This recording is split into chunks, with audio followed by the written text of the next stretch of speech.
Good evening, everyone, and welcome back to Technomancer with your host, Nighthawk. Right now, I'm over at our tree farm because I've been using a whole bunch of charcoal and am actually running out of wood right now. So I've got the tree farm turned back on. I decided I'd hop up on top of it so I could watch it start to work. You can see it's stripping out all of the leaves and should be starting to chop down some of this wood here in a minute. What I've got planned for today is we'll first start off. Use that fuel. We're going to start off by taking a look at what we're working on in the in our labs here, and some updates to the power system. I haven't put any windmill or anything like that together, but I did upgrade the power system that we're using for our machines in here. Doesn't get out to the pulverizer and these machines very well right now. That will be another upgrade coming soon. Check on the gold. Good, we got enough gold now. How about iron? We still need a lot more iron. So what I've done here, I've made some changes to the way that this goes back. Made a little bit of a hallway here to get back to our machine room. Got this all powered up. I also have an ender chest here that's connected into the system. And you can see these are pretty full. We'll look at what's in there in just a second. Mostly what I just did mining. Now the big change here is I opened up this basement room so that it's the full size underneath both sections of processing room upstairs. And I added some magmatic engines and a magma crucible here to generate power for our system. Now right now, if this magma crucible fills up entirely, then we might have a little bit of an issue with our energy load. Our energy production here, so it still has to keep an eye on it right now.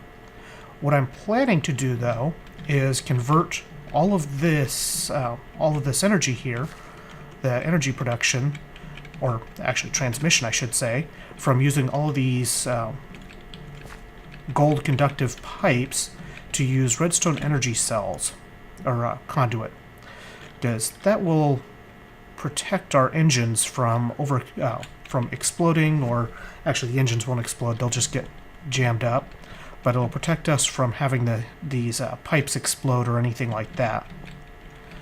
Right now you can see we've got a pretty good stockpile of lava to run the engines. The 3 engines do a pretty good job of supplying power for the magma crucible, and they're doing a great job of keeping the ME unit fully charged and ready to go for us. Now, the next thing that we need to do for our ME system is get our crafting portion of it put together. So right now we have this ME assembler containment unit. We've got, well, I've got the recipe set up for it. I need a total of 80 gold and 80 iron just to make the smallest version of this, because it takes 20 of these containment walls to build it. So right now I've got a little over half of the iron that we need, and the rest is actually over here cooking right now. And let's actually try to make this a little bit quicker, because not that these furnaces are necessarily faster in general, but having it cooking in 2 places at once will help things. So right now, something else that I also plan on doing is adding more magma engines down there, but I think I want to wait until after I get the redstone conduit installed first, just to help protect that system. Right now I have a couple of magma crucibles, or a magma crucible and a liquid transposer up here that is, I'm planning on using these to cook the redstone needed to make the transposer, or the conduit. Wow, I'm getting words all sorts of messed up today. We're up to 49 of the iron that we need. So yeah, that's the plan there. I've got a pretty good supply of obsidian now. I just went and did a bunch of mining, some caving rather, to collect some more obsidian. Really, before I can open up the turtles to more wide-scale mining, I need to get the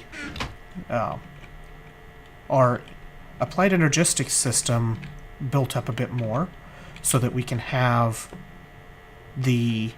both the amount of storage available here. So right now we only have a pretty small amount of storage left total in the system. So I need to get more storage, and in order to do that, I want to get the crafting system online to help make the components that we need. Now, once we get that all programmed and working, then it becomes a lot easier to make items. That is just slightly... I'm just noticing that this project, or this tinker table, is just a little tiny bit bigger than one block. Sneaky. Anyway. So yeah, we got our magma engines doing their thing. They're doing quite well so far. And we got iron cooking here. We got iron cooking over here. We got our tree farm back up and running. Repaired after creeper damage. We got just about enough iron to make this thing. Give it just another minute here, and we should be up and running. Yeah, and then we can actually make our first crafting system back there.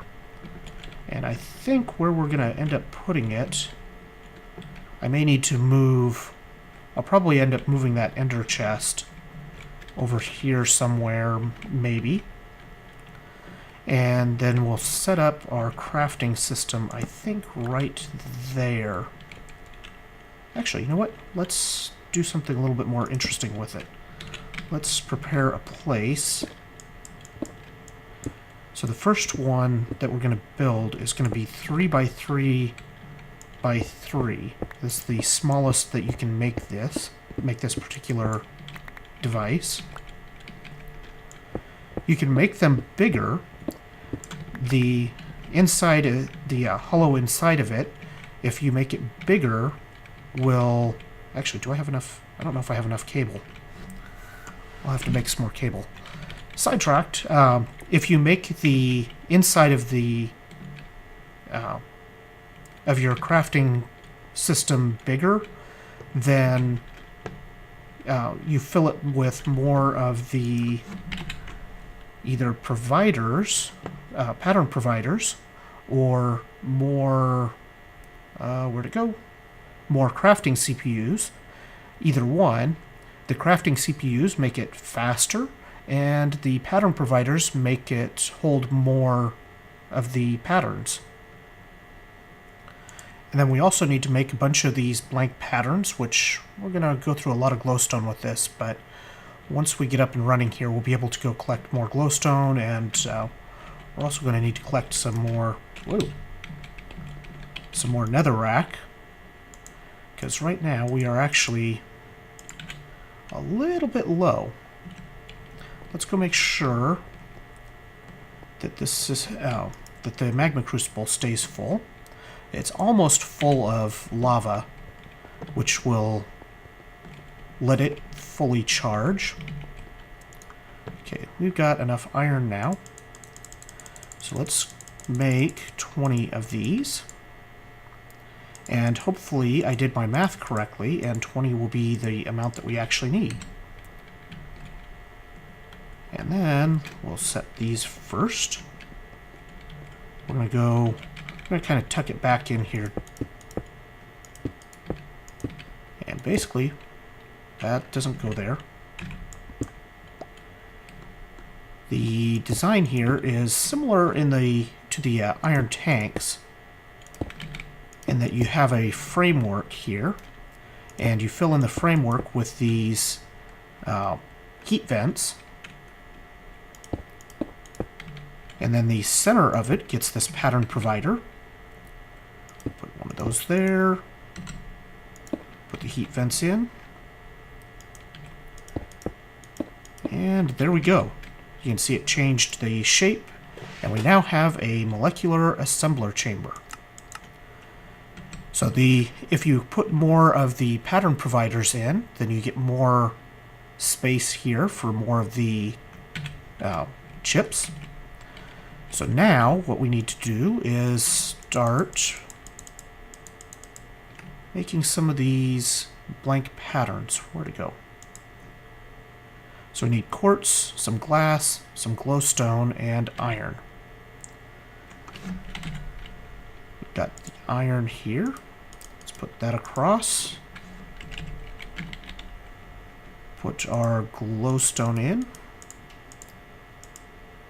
Give me the glass. And some quartz. Now, what I want to do with the first one of these... Oh, I can't take that out. I don't think I need the actual amount of the resources, but because it shouldn't actually use any resources to make it or to set up the pattern. Yeah, I think it's works kind of like the carpenter. Oh, actually, in fact,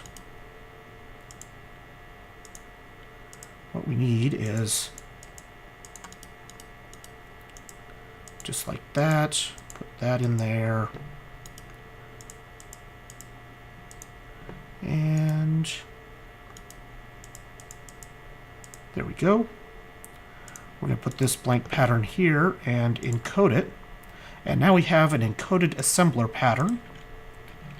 And if we take this over here and stick it in, now we just need to connect the assembler to the grid, which to do that, we're going to need more cables.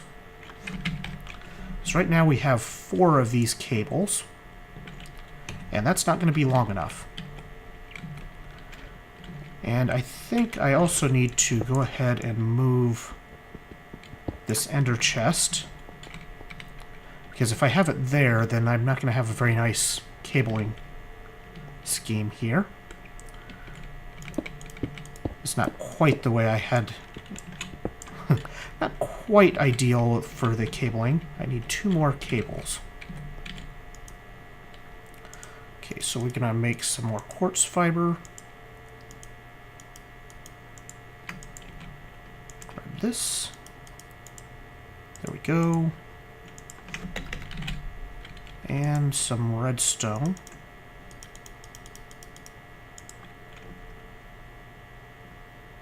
We'll grab that, because we're also going to make another pattern for, or a couple of patterns for these. There we go. Yeah, that'll be good enough. Okay, now you can see that this has connected. We have our crafting grid, and if we come over here, let's get these out of the way. We can do craftables, and let's make 10 of these. So it's going to start making.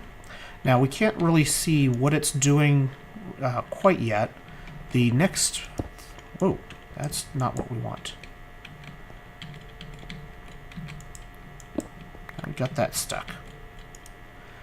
The next thing that we want... So we got 6 of these so far. The next thing that we're going to need to make is a crafting monitor. And let's see, where is that? Crafting terminal. Is that the right one? No, that's the access terminal. What I want is a crafting monitor. And what this will do is let us see what is actually being crafted at the time. So we need a processor, 3 pieces of glass, and some iron. So let's take our glass. Actually, that's the wrong way. Processor, do I have any more of those? I thought I had more. Oh, there they are. Get some iron. Like so. And we just need to make this into a cable.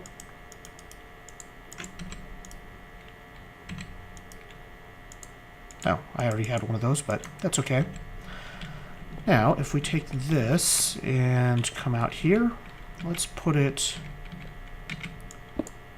on top. And you can see right now it's not crafting anything. And we don't really have anything for it to craft at this moment, because we still need to program some more things. What we could do, this is one that I haven't tried, is recipes using items that have durability. Let's make a pattern for the processors, for both kinds of processors. Okay, so the processors... Oh, I need one more thing. Now, one of the other things that you can also do is you can have patterns that will interface with the... let's see, will this work? Encode that. You can have patterns that interface with other machines, like the... there we go. Like your... Oh, like these machines. And you can use an interface to connect into those machines. So if I put an interface module on top of this machine, and then had an output module, or like a input module, input bus module on the side of the furnace, then I can actually output directly from the furnace into the ME system. Let's switch to craftable and craft. Let's craft 4 more of those. So you can see, oh, it's not going to work because that is not going to work because the knife has durability, so that gets degraded. Might have to see if there is a workaround for that, because that is unfortunate. Let's look at... Where would that... It should have crafted at least... Oh, wait. Never mind. No, not that one. Craft 4 of those. Did it go?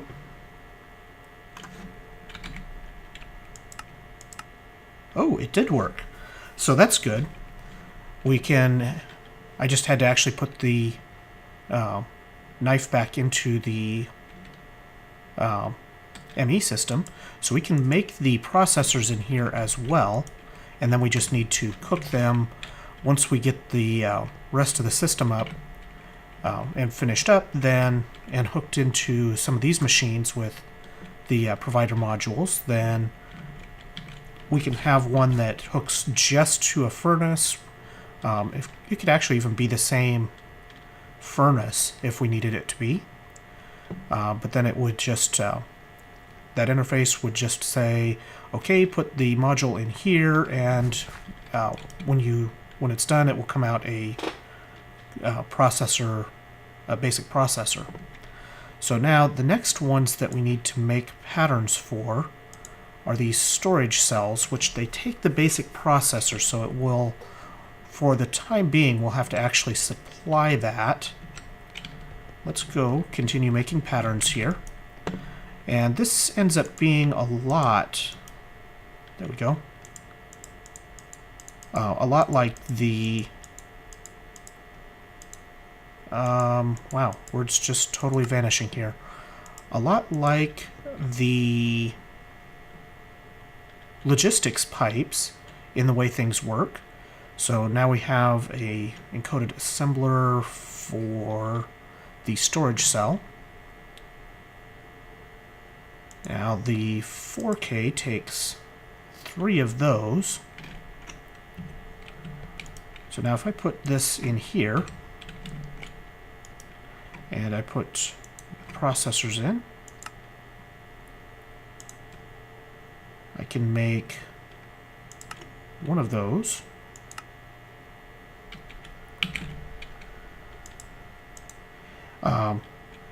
It's actually a lot easier to use than the other logistics pipes, because you can search for things. You don't have to scroll through a bunch of pages. It's also really easy to create patterns in here. So you just create these assembler patterns. They're expensive because they do take the quartz and the glowstone to make them, but once you're up and running, it's super, super easy to make these things. And they do use a fair bit of power, but right now that is 3 MJs per tick of power that it's using, and we're producing way more than that. In fact, we're actually just about full on lava here. So that's kind of the idea here. Now I'm going to go ahead and check and see how long I've been recording real quick, and we'll get back here in just a moment. Okay, we're back here. Now one of the cool things that comes in when you set up these patterns is you can set up patterns like this, where it's the basic processor assembly going to the basic processor, which is a recipe that requires going through some sort of a furnace. And when I put a pattern in here and encode it, it gives me another type of, it gives me the same crafting pattern. Now what I need next for this to work is one of these ME interfaces, which we are going to need quartz for. I've actually ran out of quartz. I set up some more patterns, and something else that I found that's really cool with this is if you hold down shift while you're in the, or sneak anyway, when you're in the assembler, you can see what item each of these produces just by looking at it, which is really cool. It makes it really easy to keep track of what's going on. So we can see, you know, all the various items that that we have recipes for now. It also will chain recipes too. So like to build this 4K storage unit, it requires one of these storage segments, which requires 3 of these storage cells, which requires the same, all these processors and different things. So as long as you got all these recipes set up, it will chain through them very nicely for you. So the next thing that I want to set up for this is the ability to automatically process some of these various recipes. And I think the way that we're going to end up doing that is, I think all of this power is going to go back into the wall when we replace it with the redstone conduit, which will probably be pretty soon. I'm going to have to go mining before we can really do anything more in the applied energistics, which I'll be doing before the next episode for sure. And I'll also try to get the redstone energy cell or conduit up. But yeah, we'll have that going through the wall. We'll have a path through the wall that will plug into the interfaces, and I'll make some of the interfaces and also make patterns for those to make it easier. And then we can just basically set up a pattern, and you put the assembler pattern into that interface module, and it tells the applied energistics system. I might even have one. Oh, I do have one. So we can see what this looks like. I think I can put this here and still use it. So you can put these patterns in the processing section, and as long as it's connected, it will actually register this pattern into the crafting system so that it can send the, in this case, send a processor that's uncooked, the processor assembly, to our powered furnace, and then it will, in our case, the completed one gets dropped into the pipes and dumped back in, but we'll probably replace that process with something a little bit more efficient in the future. So yeah, that'll be very cool. Anyway, I hope you guys enjoyed this episode and learned a bunch about the Applied Energistics system. As you can tell, I'm super excited for this. The number of things that you can do with this is just amazing. And it's so much easier than logistics pipes ever were. It does require a lot of power to function, though. So that's the only real drawback, is it does tend to be a little bit on the power-hungry side. But it's so worth it. Anyway, hope you guys enjoyed, and I will see you guys next time. Bye!